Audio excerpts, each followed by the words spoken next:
20 years of USA's efforts in Afghanistan have been undone by Biden. Kabul has fallen under his watch. Things have slipped out of Biden's hands rapidly.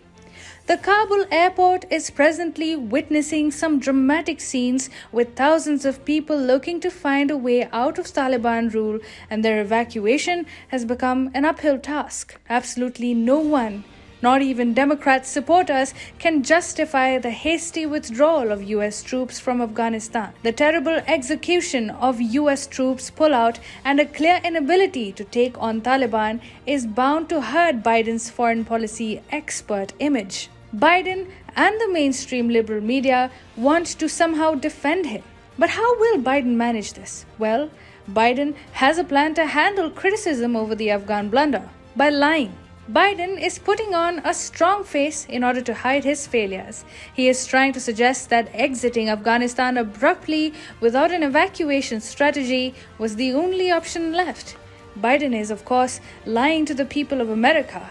He is lying about his own failures, about the people of Afghanistan, and the role of his predecessor, Donald Trump. Hi, and welcome to TFI Global, the foreign affairs and geopolitical analysis arm of the TFI Media Group. I am your host Shubhangi, and in this video, I will narrate a list of Biden's shameful lies regarding the consequences of USA's troop pullout in Afghanistan. Let's begin. US President Joe Biden is an establishment politician. To be honest, you expect him to be a glib liar. However, what has happened in Afghanistan is such a big blunder that even Biden's lies are getting caught rather easily. In his latest speech, Biden made an unsuccessful attempt to mislead Americans and the whole world about his failed Afghanistan strategy. The US president uttered three big lies. Number one, that he planned for every contingency. Number two, that Afghans did not want to fight the Taliban. And number three, that Trump is to be indirectly blamed for the Afghan crisis. Of course, none of Biden's claims make any sense.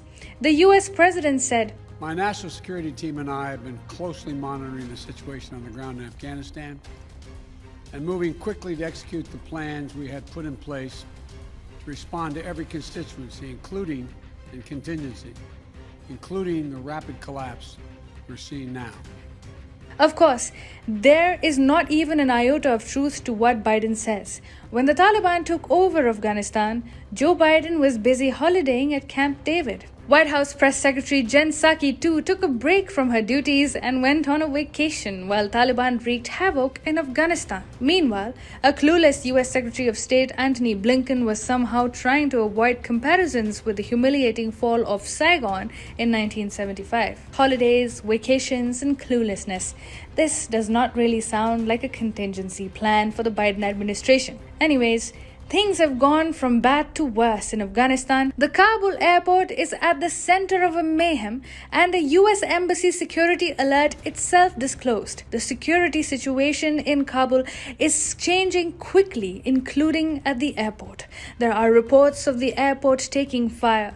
Therefore, we are instructing US citizens to shelter in place. Basically, the embassy just told American citizens, please don't come to the embassy and please don't come to the airport. The visuals and reports coming from the Kabul airport are absolutely shocking. With Taliban taking over Kabul, there is a lot of panic and fear amongst the citizens of different countries located in Afghanistan. And despite Biden's contingency plans, no one, including the US, can figure out how to evacuate hundreds of thousands of foreigners stuck in Afghanistan. The US alone has to evacuate an estimated 88,000 people in Afghanistan. It includes those who worked against the Taliban and supported the US military or other agencies in Afghanistan. Biden said, Operation Allies Refugee, which I announced back in July, has already removed 2,000 Afghans who are eligible for special immigration visas and their families to the United States. Biden is not even talking about the 86,000 people left behind for the Taliban to slaughter, whose evacuation is America's moral responsibility. In fact, Biden has botched up the evacuation of not only American people, but also the interests of all other countries in the war-torn nation of Afghanistan. New Delhi is finding it difficult to rescue Afghan minorities like Hindus, Sikhs, and Buddhists, who's going to look out for them? Since Biden has sidelined Afghan minorities, they are at the risk of being tormented by Taliban. Pandit Rajesh Kumar, the last Hindu priest of the Ratanath temple in Afghanistan, is one such example. He is not looking to flee, even as Taliban is unleashing a reign of terror in Afghanistan. Imagine what the Taliban can do to him and other minorities and Indian citizens in the country. In order to legitimize his hasty withdrawal from Afghanistan, Biden also said, Afghanistan political leaders gave up and fled the country. The Afghan military collapsed, sometimes without trying to fight. The US president added, American troops cannot and should not be fighting in a war and dying in a war that Afghan forces are not willing to fight for themselves. Biden's premise that the Afghans don't want to fight Taliban is fundamentally flawed. Afghanistan's former Vice President Amrullah Saleh himself said, I will never, ever and under no circumstances bow to Taliban terrorists. I will never betray the soul and legacy of my hero Ahmad Shah Massoud and commander, the legend and the guide. I won't disappoint millions who listen to me. I will never be under one ceiling with Taliban. Never.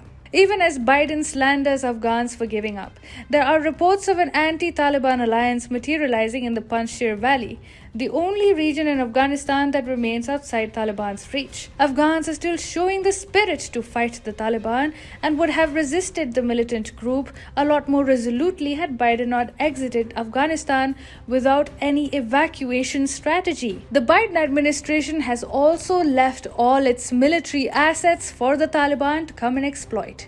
To be precise, Biden administration's miscalculations were a big reason why Afghans couldn't really resist Taliban. The US intelligence was way off the mark when it predicted that Kabul could fall in 90 days. In fact, Kabul fell within a week, and once it fell, Afghans were simply not prepared to take on Taliban. Finally, Biden's indirect remarks about Trump are all over the top. He said, when I came to office, I inherited a deal that President Trump negotiated with the Taliban. Under his agreement, US forces would be out of Afghanistan by May 1st, 2021, just a little over 3 months after I took office. Biden must understand one thing. No matter what he says, he simply cannot throw Trump under the bus for his own faults and a clear lack of exit strategy. It is the execution that he has failed in. Afghanistan is not in chaos because of Trump's negotiations with Taliban, but because of Biden's poorly executed troops withdrawal. Executing the pullout was Biden's responsibility since he was in power. Trump cannot be scapegoated for Biden's lack of efficiency. No matter what Biden says, the truth is too clear to be hidden. At the end of the day, the Afghan blunder might as well mark an embarrassing end of Biden's political career.